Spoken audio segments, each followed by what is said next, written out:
Hi, this is Randy Rolfe with the Institute for Creative Solutions, sharing some more about vibrant health through natural living. I want to talk a little more about the four temperaments that go back to Hippocratic medicine 2,500 years ago, but have been verified and validated by modern nutrition science and endocrinology.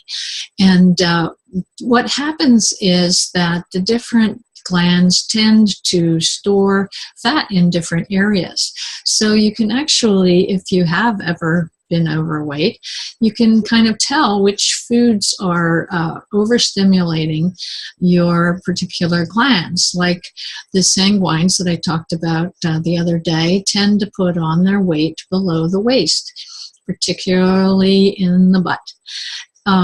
The people who rely on the pituitary glands when they're under stress tend to put weight on all over their bodies, and that's one of the reasons they look so young. They're kind of balanced all the way around.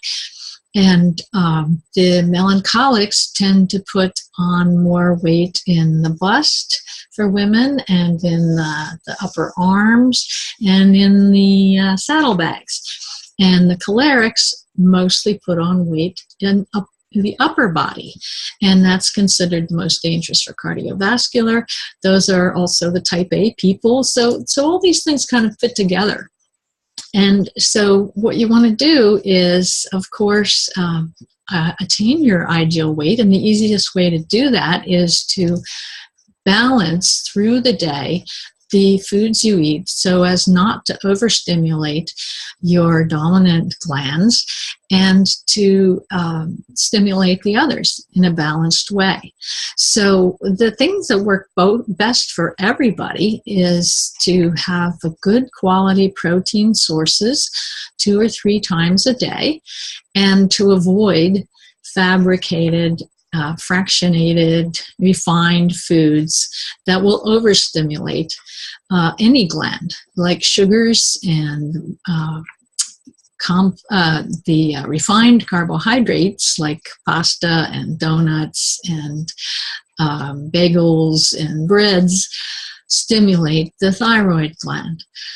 Salts and meats stimulate the adrenal glands that the cholerics are subject to. Fatty things stimulate the sanguine, and dairy products tend to stimulate the pituitary gland. So those particular foods, depending on your body type, you want to avoid eating them as snacks to raise your energy and go for more balanced foods for snacking, like carrots or almonds or for a slice of cheese, except for pituitary types, and think about that. It doesn't mean there's any food you can't eat, but you want to eat them moderately with a meal, and not at the times that are most likely to stimulate or overstimulate your dominant stress glands.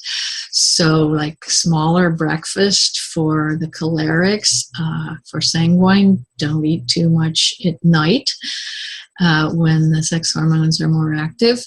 And the pituitary type needs to focus on not snacking through the day, but rather having real meals. And the melancholic also needs to have good quality protein, best 3 times a day. So that's it for today. A few hints about how to know your own, what used to be called the 4 humors, or the 4 temperaments, the endocrine profiles that can help you stay healthy and well. Go to my website, randyrolfe.com, to get more information. There's an amazing amount of resources there, as well as books and blogs. So thanks, and I'll talk to you soon.